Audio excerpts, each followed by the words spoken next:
15장 1절부터 5절, 사도행전 15장 1절부터 5절 한 절씩 교독하겠습니다. 어떤 사람들이 유대로부터 내려와서 형제들을 가르치되 너희가 모세의 법대로 할례를 받지 아니하면 능히 구원을 받지 못하리라 하니,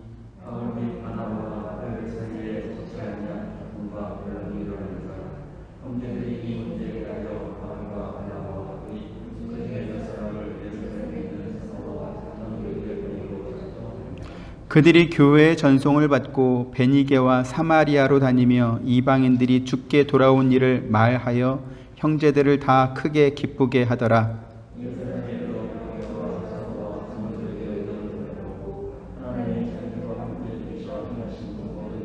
같이 바리새파 중에 어떤 믿는 사람들이 일어나 말하되 이방인에게 할례를 행하고 모세의 율법을 지키라 명하는 것이 마땅하다 하니라.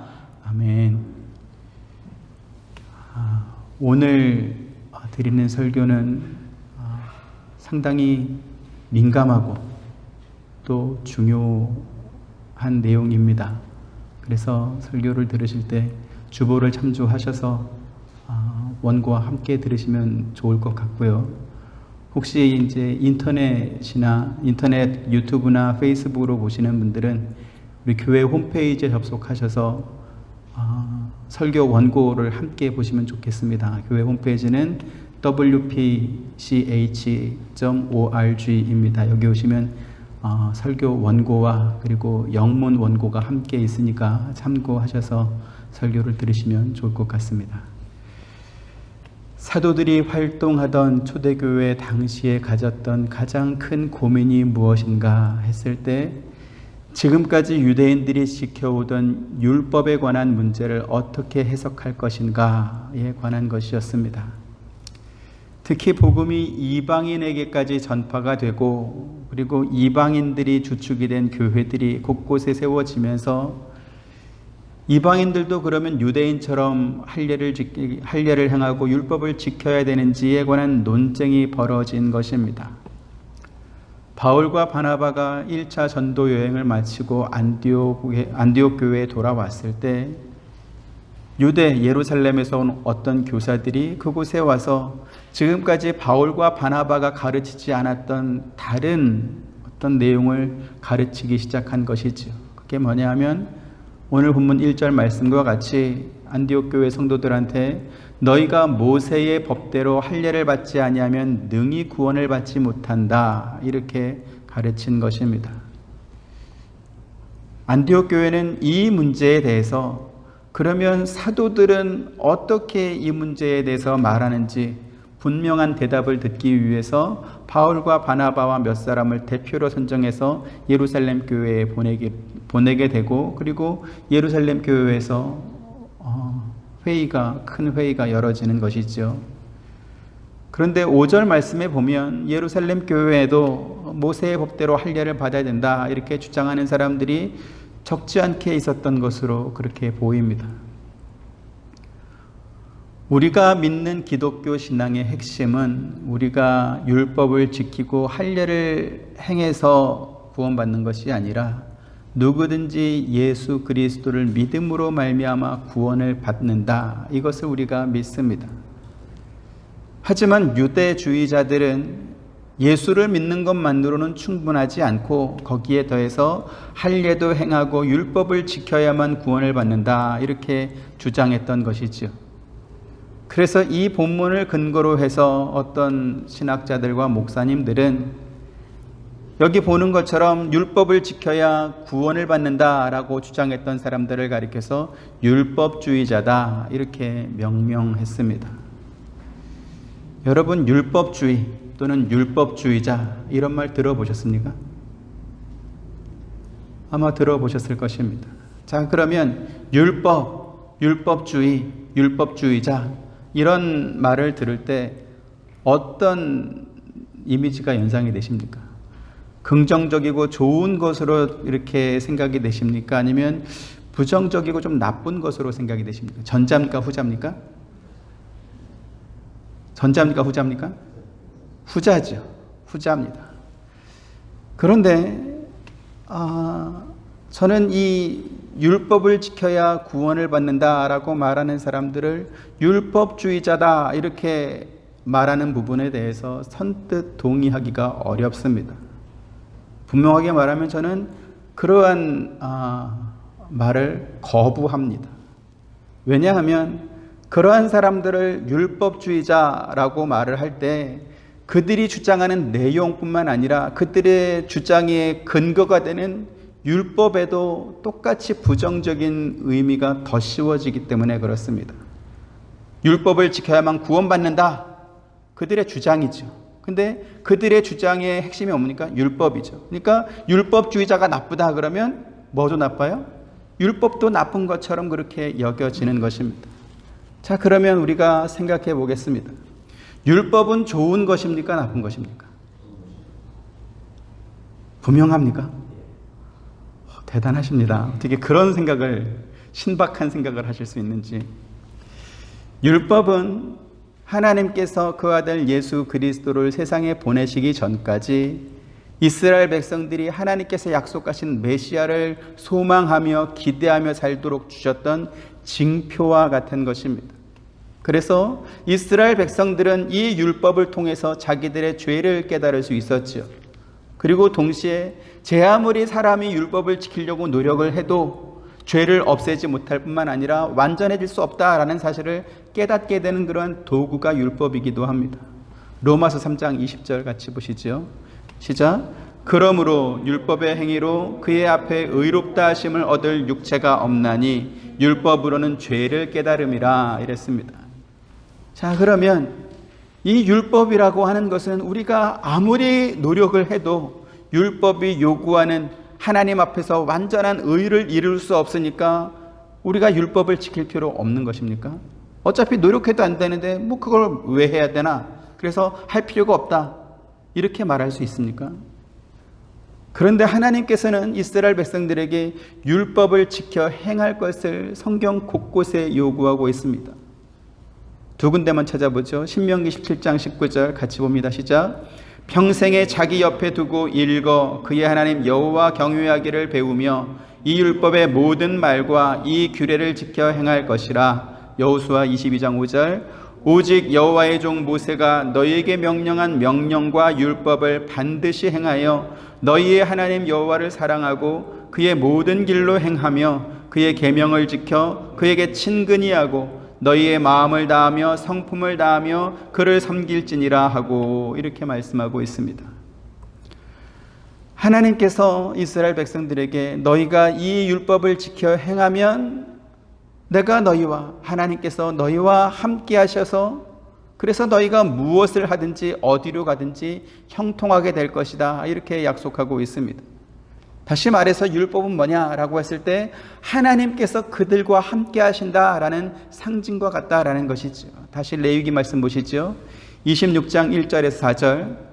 너희는 자기를 위하여 우상을 만들지 말지니 조각한 것이나 주상을 세우지 말며 너희 땅에 조각한 석상을 세우고 그에게 경배하지 말라. 나는 너희의 하나님 여호와임이니라.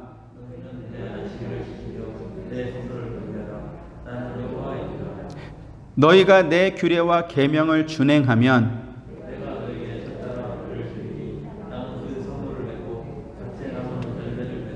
구절 내가 너희를 돌보아 너희를 번성하게 하고 너희를 창대하게 할 것이며 내가 너희와 함께한 내 언약을 이행하리라 이렇게 말합니다.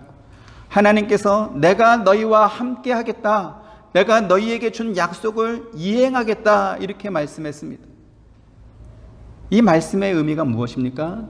내가 너희의 임마누엘의 하나님이 되겠다라는 것입니다. 여러분 어디서 많이 들어봤죠? 임마누엘의 하나님이 되겠다. 천사가 마리아를 찾아와서 그의 몸에서 예수님이 태어날 것을 이렇게 가르쳐 주면서 아들을 낳으리니 그 이름을 임마누엘이라 하라 이렇게 말해 주었습니다. 마태복음 1장 23절 같이 보시죠. 보라 처녀가 잉태하여 아들을 낳을 것이요 그의 이름은 임마누엘이라 하리라 하셨으니 이를 번역한즉 하나님이 우리와 함께 계시다 함이라 이랬습니다. 임마누엘 무엇입니까? 이것을 번역하니까 하나님이 우리와 함께 하신다라는 것입니다. 예수 그리스도께서 인간의 몸을 입고 세상에 오시기 전까지 하나님께서 그들과 함께 하시면서 메시아를 보내주겠다 약속했습니다. 그리고 그 약속으로 이스라엘 백성들의 손에 쥐어졌던 게 뭡니까? 그게 바로 율법이었다라는 것이죠. 그래서 율법은 좋은 것입니까? 나쁜 것입니까? 당연히 좋은 것입니다. 그냥 좋은 것이 아니라 너무나 좋은 것입니다. 왜요? 하나님께서 너희와 함께한다. 내가 너희와 함께한다.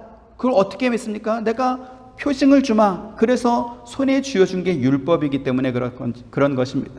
자, 그러면 이 율법은 지켜야 됩니까? 지키지 않아도 됩니까? 지켜야 됩니다. 그런데 이 율법을 지켜야 된다 이렇게 말하는 사람들을 부정적인 의미를 가득 담은 율법주의자다 이렇게 말을 하니까 고민이 되는 것입니다. 야, 이거를 지켜야 되는 거야, 말아야 되는 거야. 지키자니 율법주의자가 되는 것 같고, 안 지키자니 성경을 어기는 것 같고, 도대체 어떻게 해야 된다는 말인가, 이런 고민이 생기는 것이죠. 자, 그럼 이제 제가 이렇게 바꿔서 좀 설명을 드리겠습니다. 자유민주주의, 그 뭔지는 아시죠?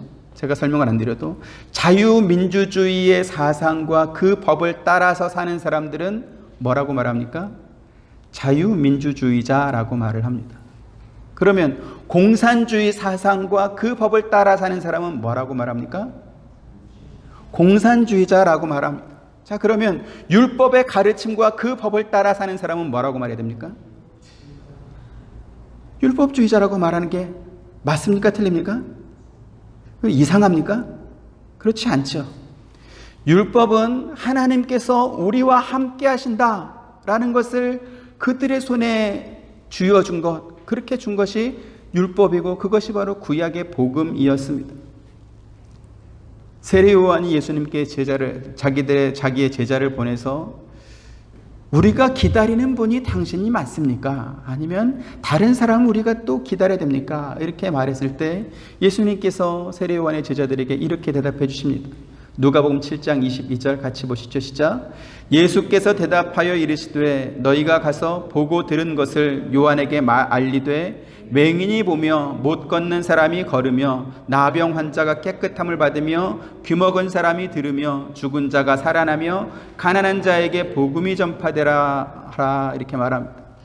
여기 지금 예수님께서 마지막에 복음이 전파된다 하라 이렇게 가르쳐 주시죠. 그러면 예수님 말씀하신 복음이 뭘까요? 여러분 성경, 우리가 이제 우리 교회에서 쓰는 성경 있죠. 이 성경 누가복음 7장 22절 말씀 맨 뒤에 보면 연관된 관주가 있습니다. 이사야 29장 말씀인데요. 이사야 29장 18, 19절에서 어떻게 말하는지 한번 보겠습니다. 한 절씩 봅니다. 그날에 못 듣는 사람이 책의 말을 들을 것이며 어둡고 캄캄한 데에서 맹인의 눈이 볼 것이며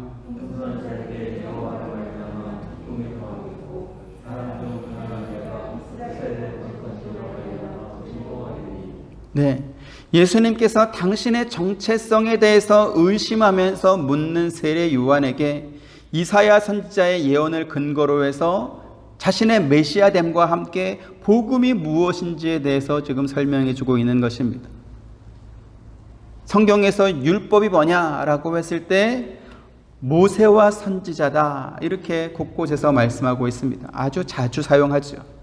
하나님께서 모세에게 주신 율법과 그 율법을 이스라엘 백성들에게 가르쳐주고 그것을 지킬 것을 촉구했던 선지자들의 가르침을 모두 율법이다 이렇게 본 것입니다. 그래서 율법은 모세와 선지자인 것이죠. 그런데 예수님께서 이 선지자 이사야의 말을 근거로 해서 세례 요한에게 복음을 설명하고 있습니다. 그러면 율법은 뭡니까? 복음입니다. 율법은 구약의 성도들에게 준 복음, 신약의 성도들은 예수 그리스도로 말미암아 구원받는다는 복음, 그래서 그것이 같은 것이죠. 그래서 성경은 이것에 대해서 율법은 장차 주어질 복음의 그림자이다 이렇게 또 설명합니다. 히브리서 10장 1절에서 5절 한 절씩 보시죠. 율법은 장차 올 좋은 일의 그림자일 뿐이요 참 형상이 아니므로 해마다 늘 드리는 같은 제사로는 나오는 자들을 언제나 온전하게 할 수 없느니라.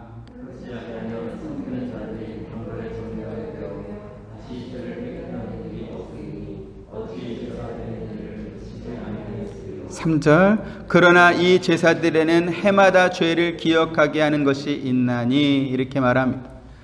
구약 이스라엘 백성들은 죄를 범할 때마다 제물을 가지고 나와서 하나님 앞에 제사를 드리고 죄 용서를 받았습니다.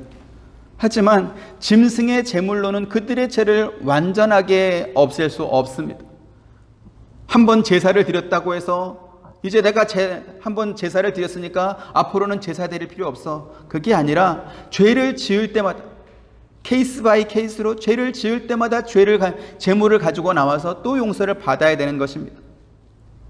개인적으로 제물을 드리고 제사를 드렸을 뿐만 아니라 대속제일이라고 해서 1년에 한 번씩 대제사장이 제물을 잡아서 지성소에 가지고 들어가서 하나님 앞에 온 이스라엘 백성들의 죄를 다 용서받는 그러한 제사도 또 드렸죠. 해마다 반복해서 매년 드리는 그러한 제사였습니다. 그래서 히브리 10장 4절에 이렇게 말하죠. 같이 봅니다. 이는 황소와 염소의 피가 능히 죄를 없이 하지 못함이라 이랬습니다. 보시는 것처럼 율법이 완전하지 못한 이유가 뭡니까? 그 효력이 단회적이고 일시적인 것이기 때문에 그렇습니다. 그런데 우리가 언제까지 이렇게 단회적이고 일시적인 제사를 계속 드릴 수 없는 것이죠. 그래서 하나님께서 우리 인간이 드리는 이 불완전한 제사를 완전한 제사로 바꿔주기 위해서 그 아들 예수 그리스도를 세상에 보내신 것입니다. 계속해서 5절 7절 그러므로 주께서 세상에 임하실 때에 이르시되 하나님이 제사와 예물을 원하지 아니하시고 오직 나를 위하여 한 몸을 예비하셨도다. 이에 내가 말하기를 하나님이여 보시옵소서 두루마리 책에 나를 가리켜 기록한 것과 같이 하나님의 뜻을 행하러 왔나이다 하셨느니라. 10절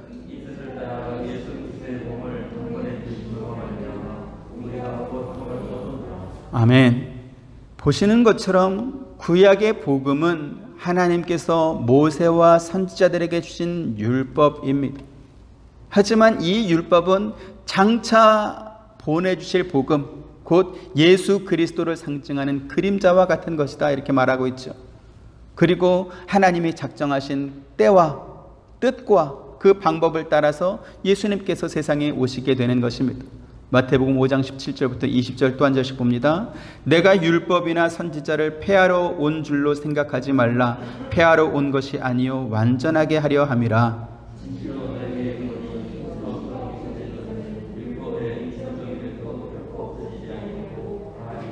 그러므로 누구든지 이 계명 중에 지극히 작은 것 하나라도 버리고 또 그같이 사람을 가르치는 자는 천국에서 지극히 작다 일컬음을 받을 것이요 누구든지 이를 행하여 가르치는 자는 천국에서 크다 일컬음을 받으리라.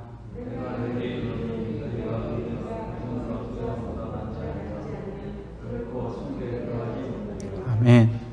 보시는 것처럼 율법은 예수님께서 세상에 오셨기 때문에 그 효력이 상실하고 폐기된 것이 아니고 오히려 예수 그리스도로 인하여서 완성된 것입니다. 완전해진 것이죠. 그래서 예수님께서 공생의 첫 사역을 시작하면서 가르쳐주신 내용이 무엇이었습니까? 누구라도 이 계명의 지극히 작은 것 하나라도 버리지 말고 다 가르치고 지켜야 된다라는 것과 그 율법을 지키는 데 있어서 너희의 의가 바리새인과 서기관보다 나아야 된다라는 것을 지금 말씀한 것입니다. 지금 제가 설교를 통해서 말씀드리려고 하는 것은 우리가 율법을 지켜서 구원받는다라는 것이 아닙니다.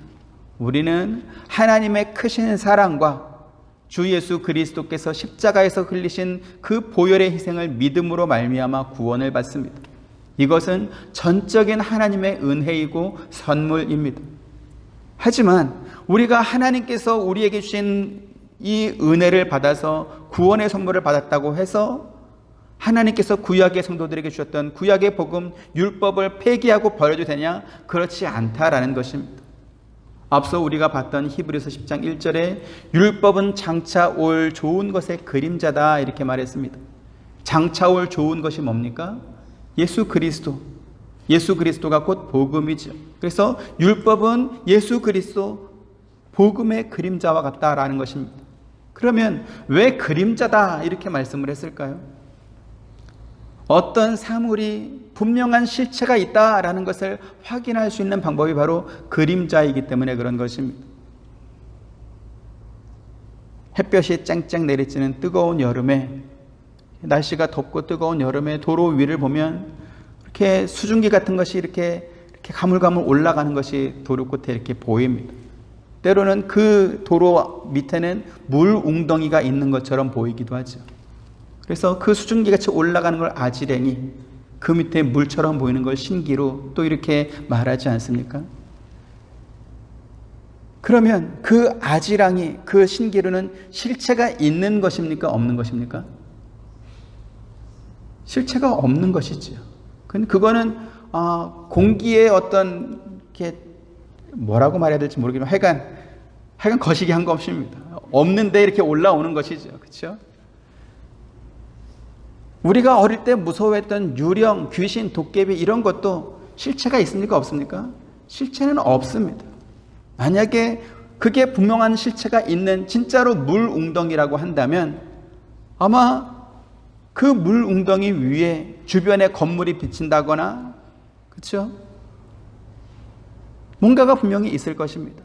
그런데 그런 것이 없기 때문에 하나도 보이지 않고 가서 보면 아무것도 없고 가서 보면 아무것도 없고 아무것도 없는 것이죠. 성경에 율법이 장차 올 좋은 것의 그림자다라고 말한 이유가 바로 여기에 있습니다. 만약 율법이라고 하는 그림자가 없다면 복음은 실체가 없는 아지랑이와 신기루 같은 것이 되고 마는 것이기 때문에 그렇습니다. 반대로 만약에 신약의 복음이 없다라고 한다면 구약의 율법은 그림자라고 했으니까 그냥 햇볕이 들지 않는 처음부터 캄캄한 어둠이었던 것에 불과하고 마는 것이죠. 그래서 구약의 율법과 신약의 복음은 서로 뗄 수 없는 하나다, 하나의 실체이다라는 것입니다. 동전의 양면도 아니고 그냥 하나인 것입니다. 햇볕 빛이 오겠습니까? 제 그림자가 뒤에 있는, 그렇죠? 이 그림자는 제가 가는 곳마다 따라가죠. 저를 조롱하려고, 야, 박 목사, 너 이렇게 그림자가 못생겼냐? 이렇게 말할 수 있습니까? 없습니까? 그림자가 못생겼다는 말은 저도 못생겼단 말이 되겠죠. 그렇죠? 야, 그거 못생겼으니까 치워버려라. 이거 띄어라. 띄어집니까? 안 띄어집니까? 안 띄어집니다. 율법은 복음의 그림자다라고 말했기 때문에 율법과 복음은 그냥 한 몸, 하나인 것이죠. 그래서 신약의 성도들은 율법의 상징인 십계명, 이 십계명을 지켜야 됩니까? 안 지켜도 됩니까? 지켜야 되는 것입니다. 히브리서 말씀과 같이 구약의 제사가 사람의 죄를 완전히 씻을 수 없기 때문에 예수님께서 오셔서 모든 죄를 다 씻으시고 완전한 제사를 이루셨습니다. 그래서 우리는 구약의 성도들처럼 주일날 교회 올 때마다 제물을 가져와서 제물을 드릴 이유가 하나도 없습니다. 예수님께서 완성시켜 놓았기 때문에 그렇죠. 그래서 우리는 구약의 성도들처럼 이렇게 할례를 행하고 율법 이렇게 의식 절기를 지키고 이렇게 할 필요는 없습니다. 그러한 의식에 관한 법은 완성됐습니다. 끝났습니다. 또 율법의 한 부류인 사회법, 재판법 이런 것이 있습니다. 구약의 성도들에게 하나님께 주셨던 그러한 재판법 우리가 지킵니까? 안 지킵니까? 그건 지키지 않습니다. 하지만 그 당시에 사람들이 지켰던 이러한 사회법이나 재판법이 오늘날 국가마다 가지고 있는 헌법이나 무슨 형법이나 상법이나 이러한 법률과 같은 것으로 고스란히 남아있어서 우리가 국가의 법을 지키며 사는 것입니다. 그래서 그것도 구약에 있는 그러한 재판법이나 시민법 이런 것도 우리가 지킬 이유는 없습니다. 하지만 오늘날 성도들도 지켜야 되는 율법의 한 부분이 있습니다. 그게 뭐냐면 십계명으로 대표되는 하나님을 사랑하고 또 그와 같이 내 이웃을 사랑해야 되는 관계에 관한 법, 법, 도덕률에 관한 법은 우리가 지켜야 되는 것입니다. 하나님께서 인간을 창조하셨습니다. 그러나 창조한 인간이 죄를 범해서 타락했습니다. 그 타락한 인간을 구원하기 위해서 하나님께서 자기 아들도 아끼지 않고 세상에 보내주셔서 그로 하여금 인간의 죄를 대신 감당케 하셔서 우리를 구원하셨습니다. 구원하신 이유가 뭡니까? 하나님과 우리와의 관계 때문에 그렇습니다. 관계. 그래서 예수 그리스도를 믿고 구원받는 사람들은 하나님의 백성으로, 하나님의 자녀로, 하나님의 아들로 삼아주셨다라는 것이죠. 그래서 이제 구원받은 우리들은 하나님과 우리가 아버지와 아들과 같은 특별한 관계로 맺어졌다라는 것을 예수님께서 말씀하셨고 성경 곳곳에 그와 같은 말씀을 하고 있는 것이죠. 그래서 하나님은 뭡니까? 우리에게 아버지입니다. 우리 기독교만 가지고 있는 아주 독특하고도 귀한 축복입니다. 세상에 어떤 사람이 신을 향해 기도하면서 아버지여라고 말합니까? 절의 스님들이 부처님한테 아버지 부처님 이렇게 기도합니까? 그렇게 기도하지 않습니다. 무당들이나 무슨 산신을 믿는 사람이 산신 아버지여 이렇게 말하지 않습니다. 그냥 그들이 생각하는 신에 불과한 것이죠. 그러나 우리는 하나님과 우리가 아버지와 아들과의 관계가 되었기 때문에 우리가 하나님을 아버지라고 부르는 것입니다.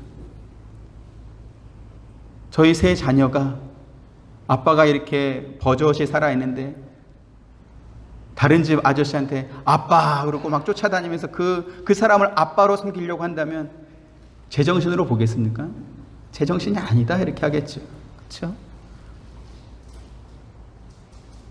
하나님께서 10계명, 1계명, 2계명을 주면서 다른 신을 섬기거나 다른 신을 만들지 말라라고 말씀한 이유가 바로 여기 있습니다. 내가 너희의 아버지니 다른 데 가서 아버지를 찾지 마라. 그게 다른 신을 섬기지 말라 그런 내용입니다. 아들이 아버지의 이름과 명예를 귀히 여기고 아버지와 만나기로 한 그 약속, 그 시간을 이렇게 잊어버리지 않고 그 시간에 나오는 것, 이것은 마땅히 해야 될 일이 아니겠습니까? 그래서 우리가 주일날 하나님 앞에 나와서 하나님께 예배하는 것입니다. 하나님과 만나기로 약속한 시간이기 때문에 그 시간을 지키는 것이죠. 같은 맥락에서 육신의 부모로 주신 그 부모님을 공경하고 이웃을 해치는 악한 행위를 하지 말라, 이러한 말씀을 듣고 따르는 것은 당연한 것입니다. 제가 지금 이렇게 율법에 대해서 긴 설명을 드리는 이유는 지금부터 드리려고 하는 바로 이 말씀을 위해서 그렇습니다. 지난 3주간에 걸쳐서 오늘날 교회를 공격하는 마귀의 계략에 대해서 말씀을 드렸습니다. 마귀는 우리가 가진 이 진리가 너무나 분명한 것이기 때문에 진리 자체를 공격하지 못하고 진리를 전하는 메신저, 곧 교회와 성도들을 공격한다 이렇게 말씀을 드렸습니다. 초점을 흐려버리고 또 목표와 방향을 흐트러 버려서 교회와 성도들이 어디로 가야 될지 혼란스럽게 만드는 것이죠. 마땅히 추구하고 따라가야 될 진리가 아니라 다른 것을 보게 하는 것입니다. 그래서 자기들이 좋게 보이려고, 교회가 좋게 보이고 교회 다니는 성도 자기들이 좋게 보이려고 거기에다가 전념하도록 만들어 버리는 것입니다. 같은 맥락에서 이 마귀는 우리가 마땅히 지키며 살아야 되는 이 하나님의 말씀, 성경의 표현으로는 이 율법이라는 단어에 부정적인 이미지를 더 씌워버렸습니다. 그래서 율법이나 율법주의 이런 말을 들으면 왠지 고리타분하고 왠지 꽉 막힌 것 같고, 그리고 율법을 지켜야 된다라는 그러한 교회를 만나면 아, 저 교회 좀 이상한 교회다 이렇게 여기게 만들어 버렸습니다. 그렇다 보니까 지금까지 우리는 율법이나 율법주의, 율법주의자 이러한 말을 들으면 굉장히 이렇게 부정적이고 나쁘게 표현한 것처럼 이렇게 듣게 되는 것이죠. 그러면 왜 이와 같은 현상이 생겼을까라는 것입니다.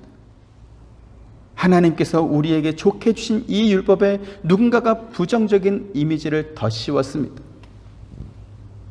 어떤 의미에서 보면 이 율법주의라는 말은 오늘 본문이 어떤 근거를 제시한 것처럼 그렇게 보이기도 합니다. 다시 또 본문 보시죠. 1절. 어떤 사람들이 유대로부터 내려와서 형제들을 가르치되 너희가 모세의 법대로 할례를 받지 아니하면 능히 구원을 받지 못하리라 하니 이랬습니다. 너희가 모세의 법대로 할례 받지 않으면 능히 구원받지 못한다. 자, 그러면 이 말이 정말로 율법주의자를 가리키는 그러한 말일까라는 것입니다. 설교 시간에 제가 한 번도 이런 시도는 안 해봤는데 구집사님 핸드폰을 열으시고 율법주의라는 말을 구글에 한번 검색해 보시기 바랍니다. 그리고 이보경 집사 혹시 핸드폰 가지고 계십니까? 이보경 집사 유대주의자라는 말을 한번 구글에 검색하시기 바랍니다. 첫 문장에 뭐라고 나오는지만 좀 살펴보십시오. 찾으셨으면 마스크를 벗으시고 큰 소리로 좀 읽어주시기 바랍니다. 구집사님 율법주의, 이보경 집사님 유대주의자입니다. 율법주의는 기독교 신학에서 사용되는 용어로 복음보다 율법 십계명을 더 중시하는 태도나 전통을 의미합니다. 네, 율법주의는 뭐냐라고 했을 때 복음보다는 율법을 더 중시하는 태도나 전통을 가리키는 것입니다. 유대주의자 한번 보시죠. 유대주의자는 모세의 율법과 같은 유대주의 관습과 의식을 받아들이는 기독교인들에 대한 용어이다. 네, 유대주의는 뭐냐면 모세의 율법과 같은 관습과 의식을 받아들인 기독교인을 뜻한다 이렇게 말합니다. 자, 모세의 법대로 할례를 받지 아니하면, 율법을 지키지 아니하면 능히 구원받지 못한다. 이 말은 율법주의를 가리키는 말일까요? 유대주의자를 가리키는 말일까요? 유대주의자를 가리켜 말하는 것입니다. 우리는 복음보다 율법을 더 중요시한 적이 없습니다. 그렇죠? 그러니까 우리는 율법주의는 아닙니다. 근데 기독교인 가운데 이렇게 모세의 율법과 같은 그러한 의식과 관습들을 받아들여야 된다라고 말하는 그러한 기독교인들이 있었는데 그게 누구냐? 유대주의자다라는 것이죠. 그러면 율법주의와 유대주의자는 같습니까? 다릅니까? 전혀 다른 의미입니다. 이상합니다.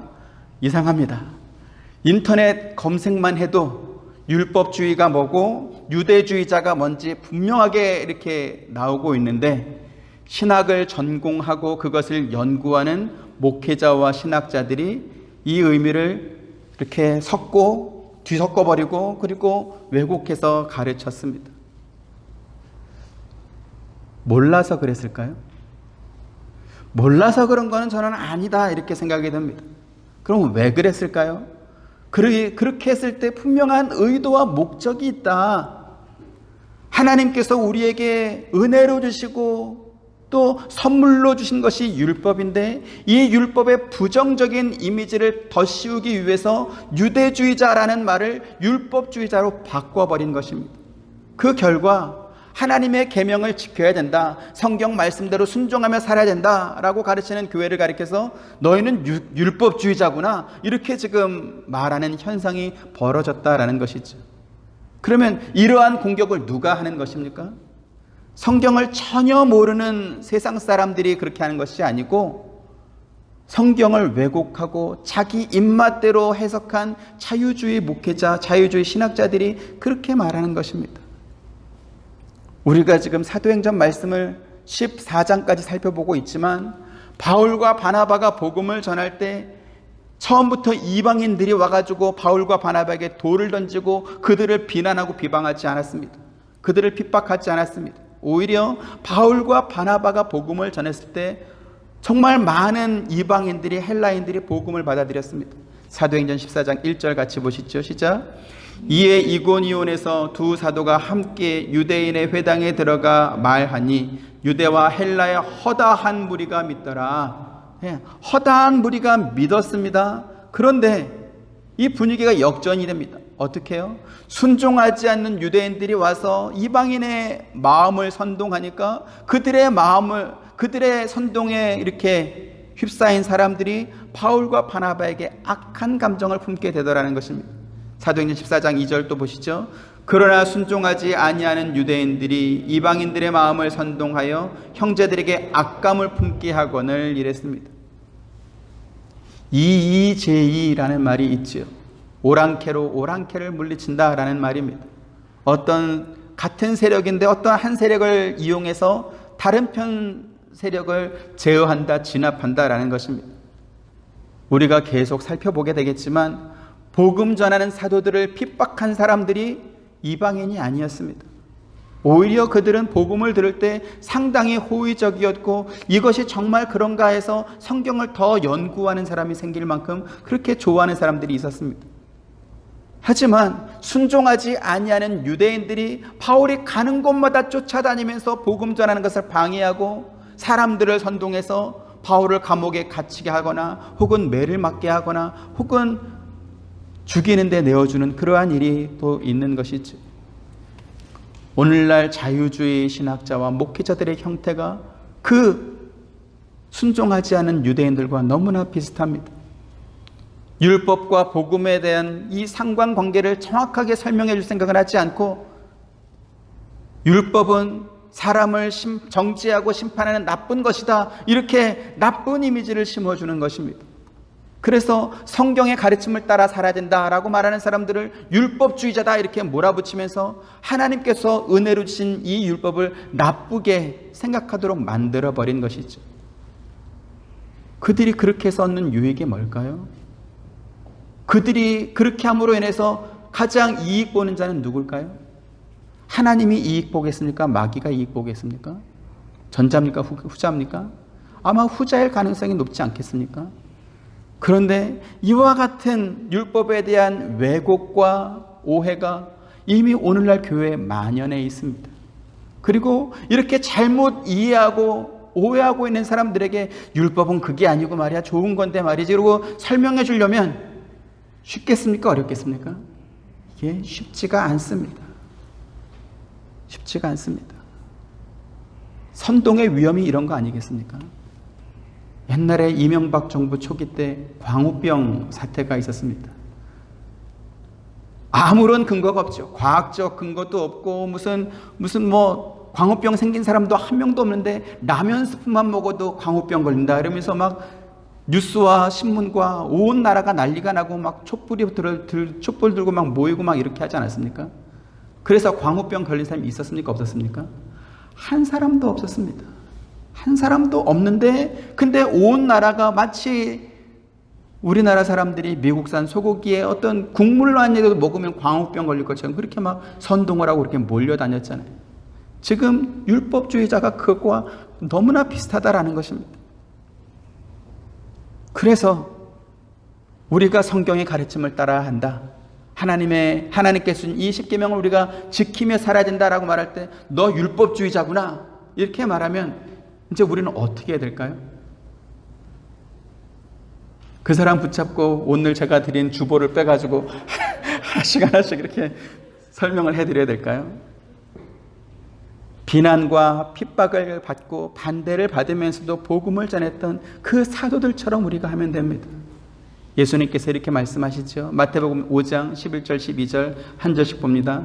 나로 말미암아 너희를 욕하고 박해하고 거짓으로 너희를 거슬러 모든 악한 말을 할 때에는 너희에게 복이 있나니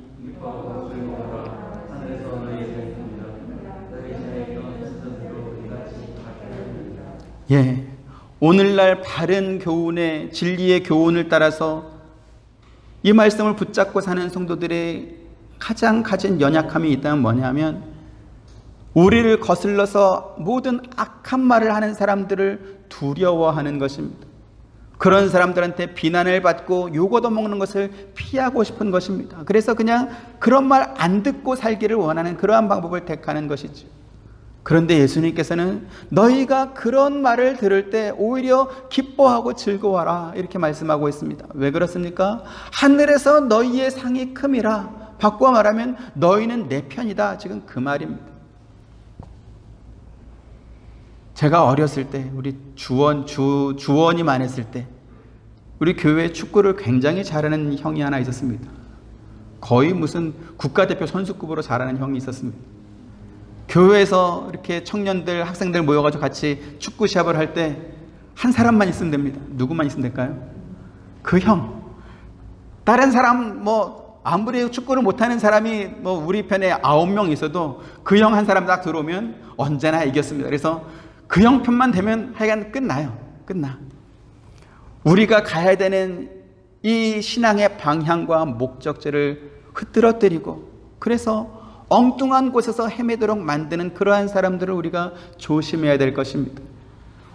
우리가 성경을 읽으면서 확인하고 있는 것처럼 사도들이 박해를 받고 조롱을 당하고 순교를 당하게 된 것은 그분들이 뭘 잘못해서 그렇게 된 것이 아니었습니다. 사도들이 바른 복음을 전했고 초대 교회 성도들이 이 진리의 말씀에 순종하며 살 수 있도록 그렇게 가르쳤어도 세상은 그들을 표적으로 삼고 그들을 박해하고 그들을 조롱하고 그들을 죽였습니다. 계속 반복해서 말씀드리지만 마귀가 가장 싫어하는 것은 주 너희 하나님을 경배하고 다만 그를 섬기라 라고 하는 이 복음입니다. 그래서 초대교회 때부터 지금까지 이러한 일들이 계속 있었던 것이죠. 바른 복음을 가르치고 그 말씀을 지키며 사는 사람들을 가만히 두지 않고 다양한 방법으로 이렇게 혼란을 줘가지고 길을 잃고 헤매도록 만들거나 아니면 그래도 그 복음에 서 있는 사람은 핍박하고 협박하고 그래서 그 길에서 떠나도록 만들고 그렇게 하는 것이죠. 모든 화력을 총동원해서 공격하는 것입니다. 그리고 예수님께서는 그와 같은 일이 너희에게 있을 것이다 이미 우리에게 가르쳐 주었습니다. 그리고 너희 앞에 수많은 믿음의 사람들도 그와 같은 공격을 받았다 이렇게 또 말씀하기도 했습니다. 무섭지요. 두렵고 떨린 일입니다. 그런데 예수님께서 그렇게 무서워하는 우리들을 향해서 이렇게 또 가르쳐 주십니다. 마태복음 10장 28절 같이 보시죠. 시작. 몸은 죽여도 영혼은 능히 죽이지 못하는 자들을 두려워하지 말고 오직 몸과 영혼을 능히 지옥에 멸하실 수 있는 일을 두려워하라 이렇게 말합니다. 세상이 우리에게 어떤 비난과 공격을 해와도 우리가 천지를 지으신 하나님과 우리를 위해서 자기 목숨을 버리신 그리스도와 한편이라고 한다면 우리는 걱정할 것이 없을 것입니다. 그래서 여러분들이 배운 이 복음의 진리에 확신을 갖고 믿음을 갖고 더욱더 당당해지시기를 주님의 이름으로 축원드립니다. 사도행전 15장을 성경의 가르침을 따라 우리가 살펴보기 위해서 마치 서론과 같이 오늘 율법과 복음에 대해서 먼저 지금 설명을 드리고 있습니다. 사도행전 15장은 우리가 받은 구원의 도리에 관한 그러한 설명입니다. 그에 대한 내용은 이제 다음 주에 다시 설명을 드리도록 하겠습니다. 제가 드리고 싶은 말씀은 우리가 별로 신경 쓰고 있지 않던 그 사이에 기독교 진리의 좋은 가치를 악한 자들이 와서 다른 의미로 바꿔버렸습니다. 그런 것들이 참 많습니다. 그 대표적인 것 중에 하나가 오늘 이 율법의 의미를 변질시켜버린 것입니다. 우리가 바르게 알아야 바르게 믿을 수 있습니다. 바르게 우리가 믿어야 우리가 믿는 이 복음의 도리, 구원의 도리가 정도에서 벗어나지 않습니다. 오늘 딱 한 가지만 여러분 기억하고 돌아가시길 바랍니다. 율법과 복음은 하나입니다. 율법은 복음의 그림자이고 복음은 율법의 실체와 완성으로 우리에게 주어진 것입니다. 그래서 지금은 복음의 시대이니까 구약의 율법은 지키지 않아도 된다. 지금도 율법을 지켜야 된다라고 말하는 사람들은 율법주의자다. 그들은 복음을 거부하는 자이다. 이렇게 잘못된 가르침을 주장하는 사람들, 또 그러한 분위기에 여러분들이 휩싸여서 여러분들이 가진 좋은 신앙의 지식을 이렇게 놓치면 안 됩니다. 바른 신앙의 지식 안에서 바른 신앙의 길을 걷는 저와 여러분, 우리 하와이 서부 장로교회 되기를 주님의 이름으로 축원드립니다. 은혜로우신 아버지 하나님, 감사합니다. 하나님께서 당신의 사랑하는 백성에게 구약의 율법을 주셨고 신약의 복음을 주셨습니다. 이것은 서로 나눌 수 있는 것이 아니라 하나입니다. 그런데 악한 자들이 와서 이 율법의 가치를 너무나 형편없는 것으로 우리를 옥죄고 얽매는, 우리를 정죄하고 심판하는 나쁜 것으로 이렇게 생각하도록 만들어버렸습니다. 하나님, 우리가 바른 신앙의 지식을 갖길 원합니다. 귀한 은혜를 우리에게 허락하여 주셨사오니 이 은혜 안에서 하나님께 감사하며 또 우리가 하나님과의 관계 그리고 이웃과의 관계를 바르게 하기 위해서 우리에게 주신 이 성경의 모든 가치와 이 진리의 말씀들을 잘 순종하며 나아가는 우리 모든 하나님의 백성들이 될 수 있도록 인도하여 주옵소서. 예수님 이름으로 기도드립니다. 아멘. 지금은 우리 주 예수 그리스도의 은혜와 하나님의 크신 사랑과 보혜사 성령님의 감화감동 교통하심이 복음의 진리 율법의 은혜를 귀히 붙들고 돌아가는 사랑하는 모든 성도님들의 머리 위에와 가정과 생업과 행하시는 모든 일들 가운데 지금부터 영원토록 함께 있기를 축원하옵나이다. 아멘.